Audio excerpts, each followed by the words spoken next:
देखिए भैया, spectral series of hydrogen atom, spectral series of, कहां तक रहता, अच्छा लिख दिया था ना, कहाँ बेटा, अच्छा ये हो गया था ना अपना, ठीक है, आर की वैल्यू लिखवा दी थी मैंने, ठीक है भैया, ठीक है। तो ये बना लीजिए एक डायग्राम, ये है भी आपका एटम का सेंटर, ये है ऑर्बिट,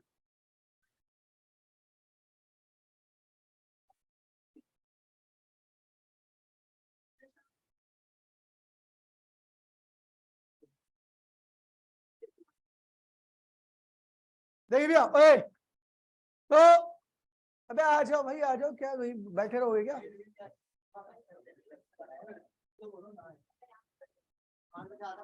देखिए ये भाई प्लीज, अरे बस बस चुप हो जाओ भाई, ये पहली ऑर्बिट है, फर्स्ट ऑर्बिट, ये सेकंड ऑर्बिट है, ये थर्ड ऑर्बिट है, ये फोर्थ है, वो तो वैसे ही पता लग जाएगा, ये फिफ्थ है, और ये सिक्स्थ ऑर्बिट है। ध्यान दीजिए प्लीज प्लीज, अगर इलेक्ट्रॉन एनर्जी गेन करके पहले एक्साइटेड स्टेट में चले आता है, ये हाइड्रोजन के लिए बोल रहा है, ठीक है भैया, हाइड्रोजन के लिए, वह सबके लिए वैलिड है, लेकिन बुक में हाइड्रोजन के लिए लिखा हुआ है, ठीक है, तो ध्यान रखना।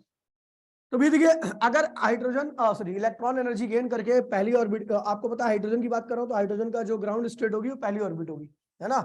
तो जब ये एनर्जी गेन करेगा तो ये जाएगा पहले में, जा सकता है, कहा जा सकता है, पहले में जा सकता है। तो जब पहले से दूसरे में आएगा तो क्या बनेगा भैया, पहले से दूसरे में आया, एक ये पॉसिबिलिटी सकती है, या पहले से एनर्जी गेन करके कहां जाए, दूसरे में, तो वहां से आ सकता है दूसरे से पहले में, या पहले से एनर्जी गेन करके कहा जा सकता है तीसरे में, फिर वो वापसी यहां पर आएगा, ठीक है। ऐसे ही ये प्रोसेस चलता रहेगा। हाँ भाई भाई प्लीज प्लीज बस कीजिए। तो इस केस में ध्यान दीजिए भैया, इस केस में जो आपका बनता है वो बनता है लाइमन। क्या बनता है, लाइमन क्यों बनता है भैया, लाइमन के अंदर देखिए, लाइमन वगैरह ये जो नाम है ना, ये साइंटिस्ट के नाम के ऊपर दिए गए, और इसके अंदर जो स्पेक्ट्रम बनेगा, जो स्पेक्ट्रम का पार्ट हमें मिलेगा वो बनेगा यूवी स्पेक्ट्रम। क्या मिलेगा, यूवी स्पेक्ट्रम इसलिए मिलता है क्योंकि इस वक्त एनर्जी का डिफरेंस क्या आता है, मैक्सिमम आता है। क्या आता है, ध्यान दीजिए भैया, मेरी बात सुनिए, ठीक है भैया। अगर पहली दूसरी ऑर्बिट से पहली में आए, तीसरी से पहली में आए, चौथी से पहली में आए, पांचवी से पहली में, और छठी से पहली में, और ऐसे ही इनफाइनाइट से पहली में आ सकता है, ठीक है भैया। तो यहां पर हमेशा क्या बनेगा, लाइमन, लाइमन, ठीक है। और इसके अंदर कौन सी रेडिएशन आती है, यूवी रेडिएशन। अच्छा, इसमें भी एक क्वेश्चन आता है, इसमें भी एक पार्ट पूछा जाता है भैया, बोलता है भैया बताइए इसमें सबसे ज्यादा किसकी फ्रीक्वेंसी होगी, इसमें सबसे ज्यादा किसकी फ्रीक्वेंसी होगी, इसमें सबसे ज्यादा किसकी फ्रीक्वेंसी होगी बताइए। हाँ, पहले से दूसरे वाले की, या इनफाइनाइट से पहले वाले, सॉरी दूसरे से पहले वाले में, या इनफाइनाइट से पहले वाले में। क्यों, मैं यहां पर एक क्वेश्चन पूछा जाता है, क्वेश्चन में ये बोलता है भैया शॉर्टेस्ट वेवलेंथ निकालिए। शॉर्टेस्ट वेवलेंथ का मतलब होता है हाईएस्ट फ्रीक्वेंसी, ठीक है भैया। तो इस केस में बताइए सबसे ज्यादा फ्रीक्वेंसी किस कंडीशन में निकलेगी, दूसरे से पहले में इलेक्ट्रॉन जब आएगा, या इनफाइनाइट से पहले में जब आएगा, इनफाइनाइट से पहले में जब आएगा। रीजन इसका बड़ा सिंपल सा है, क्योंकि उस वक्त एनर्जी का डिफरेंस क्या होता है, बहुत ज्यादा होता है।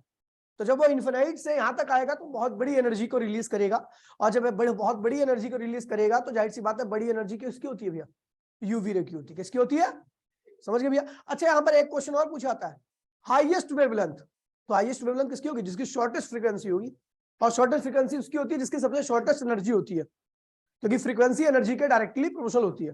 तो भैया इस केस में जब दूसरे से पहले में आता है तो इस केस में हाईएस्ट वेवलेंथ शॉर्टेस्ट फ्रीक्वेंसी, और जब इनफाइनाइट से पहले में आता है तो हाईएस्ट फ्रीक्वेंसी शॉर्टेस्ट।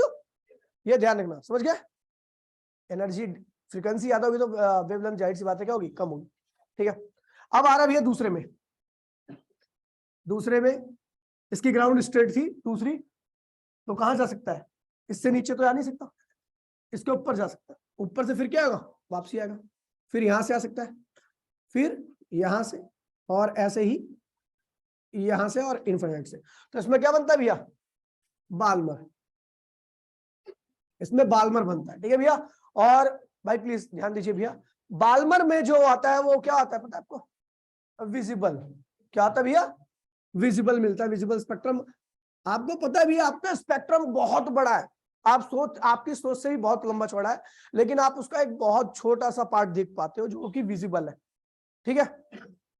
अब अगली कंडीशन क्या है कि ग्राउंड स्टेट क्या होगी आपकी, 3 हो, तो 3 से 4 में जाएगा, तो 4 से 3 में वापसी आएगा, या यहां से आएगा या आगे से आएगा। तो लाइमन बार्बर,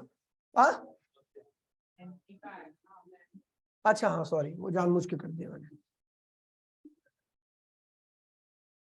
ये हो गया, ये हो गया, ये हो गया। यहां पर लाइमन बाल्मर, और यहां पर क्या बनता है, पास्चन।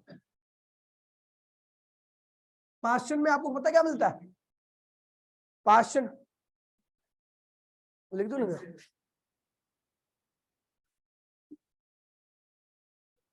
पास्चन। ठीक है भैया, ये होता है क्या, ये होता है ना। ठीक है भैया। अब देखिए पास्चन में आपको बता दूं भैया, इंफ्रारेड मिलती है। क्या मिलती है, इंफ्रारेड। जो आप टीवी रिमोट में देखते हो ना, रिमोट को देखोगे एकदम अंधेरा करके देखोगे तो हल्का सा रेड जलता है। ठीक है, वही है। ठीक है, तो इसमें क्या होता है, इंफ्रारेड या इंफ्रा। और इंफ्रारेड जो होती है वो आपको हीट, या फिर नॉर्मली आप कह सकते हो हीट भी कह सकते हो इसको, क्या कह सकते हो, हीट वेव, हीट रेडिएशन। ठीक है भैया। इसकी एनर्जी काफी कम होती है, फ्रीक्वेंसी भी क्या होती है, काफी कम होती है, वेवलेंथ क्या होती है इसकी, काफी ज्यादा होती है, क्योंकि रेड में शिफ्ट हो गया ना, रेड पार्ट का। ठीक है भैया। अगला क्या है भैया, ये ना जो था, हाँ ये यहाँ पे आए, बड़ा घोच पोच बन गया यार। अबे हाँ ये भी है, यहाँ पे आ गया। अच्छा इसमें, इसमें आए, इसमें आए, या इन्फिनिट से आ गया। तो Lyman Barmer Paschen bracket, bracket. इसमें भी क्या होता है भैया, इंफ्रा ही आता है, इंफ्रारेड। ठीक है भैया। और उसके बाद अगर आपका यहाँ पर है, कहां पर है, ये रहा, ये आ गया है, तो lemon barber partial bracket P fund क्या आता है। ठीक है भैया, पी फंड कहते हैं इसे। ठीक है। और एक और होता है, हम्फडन भी होता है। ठीक है, लेकिन वो आपके सिलेबस में नहीं है। ठीक है भैया, तो यहीं तक करो, फटाफट जल्दी से लिखी से बनाओ। हाँ भाई ठंड का टाइम है, चल नहीं रहा, ग्लव्स नहीं लगाता ना। अब एंड राइट, ठीक है। हाँ अभी रुक गया, हाँ मैंने एक मिनट आ रहा हूँ। और ये हो गया आपका हीट। हाँ बोल क्या करे। अब अगर मान ले किसी इलेक्ट्रॉन की ग्राउंड स्टेट ही सेकंड स्टेट है, तो अपनी ग्राउंड स्टेट से नीचे तो आ नहीं सकता ना वो, बंद कर दे। आगे दूसरा, तीसरा,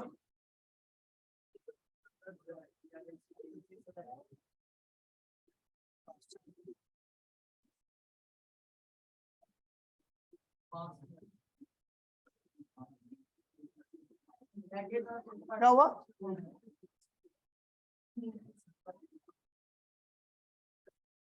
ओए देविया,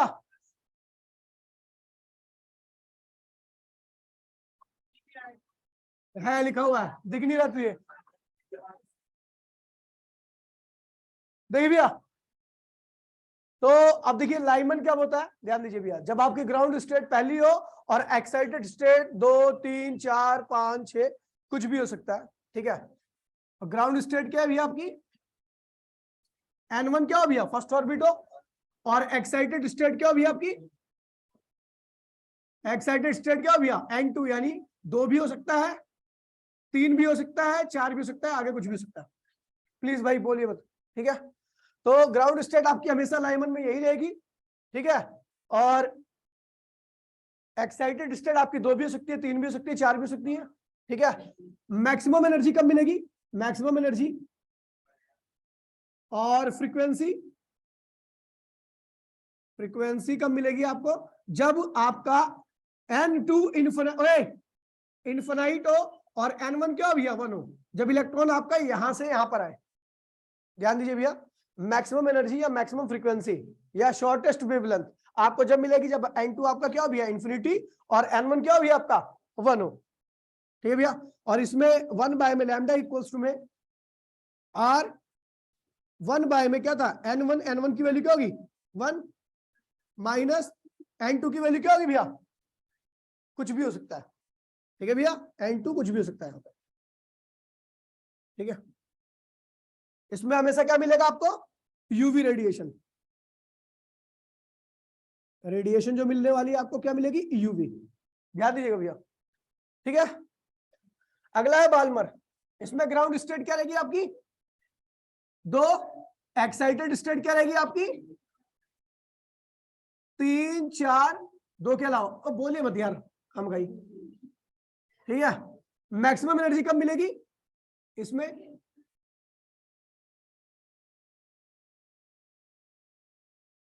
एनर्जी और फ्रीक्वेंसी, फ्रीक्वेंसी कब मिलेगी आपको जब n1 आपका 2 हो और n2 क्या हो भैया इन्फिनाइट हो, यहां से यहां पर है। ठीक है भैया, 1 बाय में लैम्डा इक्वल्स टू में r, 1 बाय में क्या होगा भैया 2 स्क्वायर माइनस n2 की वैल्यू तो कुछ भी हो सकती है। ठीक है भैया, और इसमें क्या मिलेगा रेडिएशन का टाइप, ठीक है भैया विजिबल स्पेक्ट्रम, विजिबल रे। ठीक है भैया, बहुत छोटा पार्ट मिलेगा। अब यहां पर आते हैं पास्चन में, तो पास्चन में क्या होगा ग्राउंड स्टेट क्या रहेगी 3, एक्साइटेड स्टेट क्या रहेगी 4 5 6, मैक्सिमम एनर्जी कब मिलेगी, ठीक है जब 3,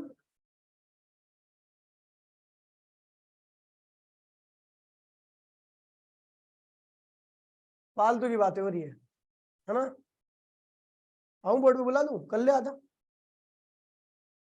पता नहीं क्या है यार, क्या चूल है, मतलब कोई एक बंदा इधर चिल्ला रहा है उधर अपना पता नहीं क्या लगा रखा है। 3 स्क्वायर एन 2 स्क्वायर, ठीक है ये यहां पर ये बनने वाला है। और रेडिएशन क्या मिलेगी यहां पर रेड लाइट और इंफ्रारेड। ठीक है, इंफ्रारेड लाइट भी मिलती है, लाइट रेड लाइट, मतलब ये बहुत हल्की लाइट मिलती है रेड लाइट। ठीक है लाइट, ठीक है ब्रैकेट में क्या है भैया ग्राउंड स्टेट क्या है 4, एक्साइटेड स्टेट क्या होगी 5 6, आगे का मैक्सिमम एनर्जी,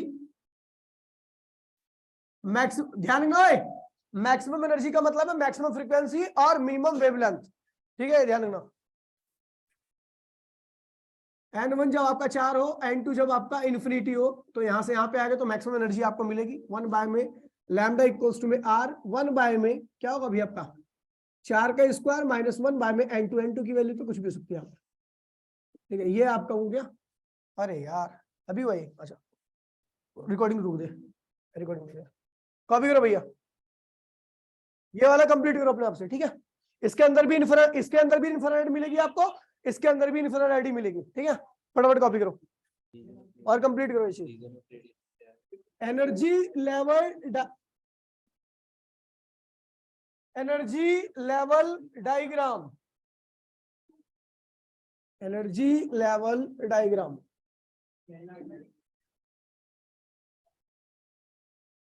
ठीक है भैया लिखिए energy level diagram.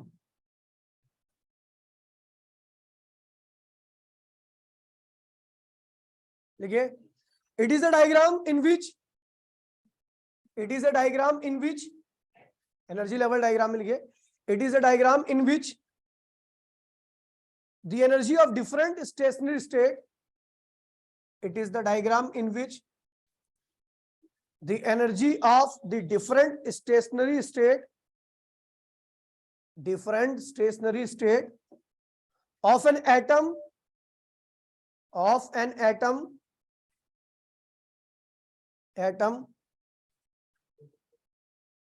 are represented by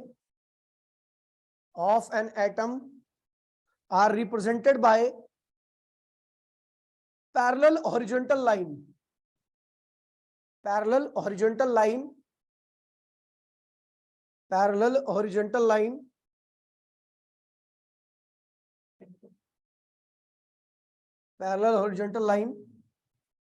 comma drawing according to some suitable energy drawn according to some suitable energy scale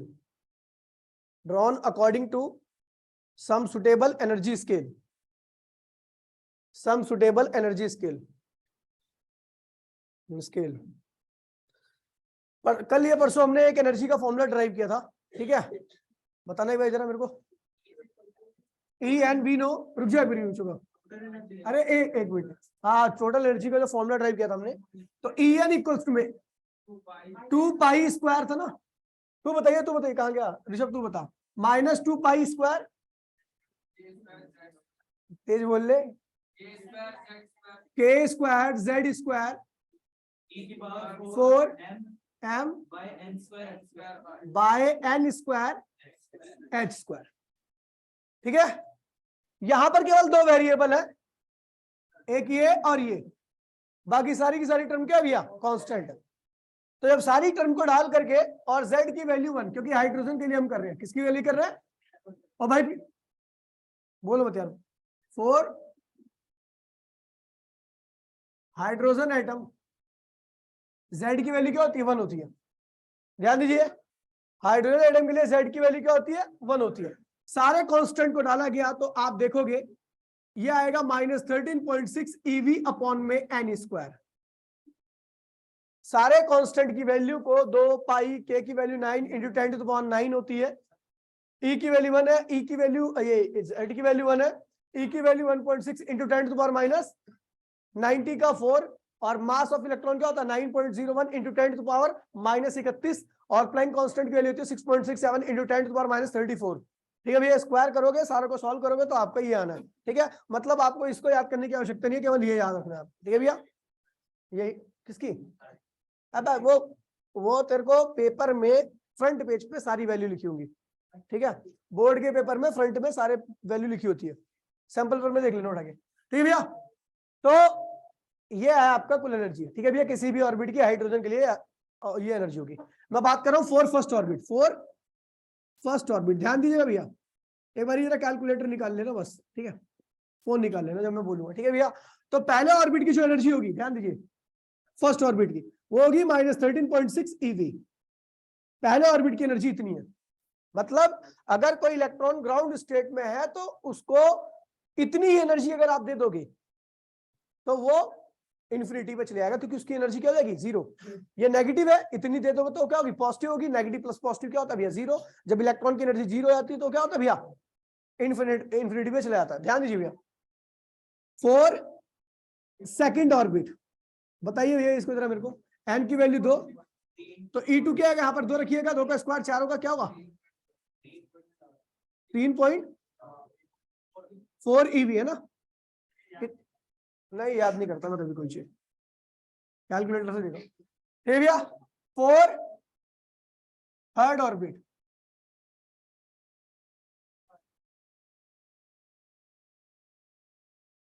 की एनर्जी क्या होगी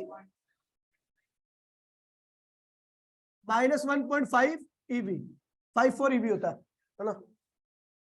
फोर्थ ऑर्बिट, बोलिए मत, ऑर्बिट -0.4 eV, यही होता है। अब फोन तो चलाते रहते हैं, 8.5 है, 5 है, ठीक है। देखिए फॉर फिफ्थ ऑर्बिट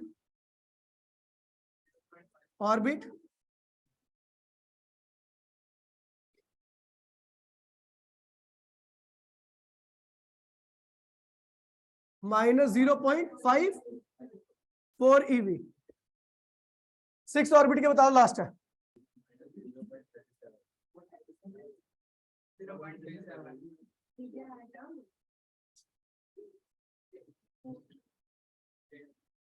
तो क्या होगा 0.38 EV और 4 इनफाइनाइट ऑर्बिट।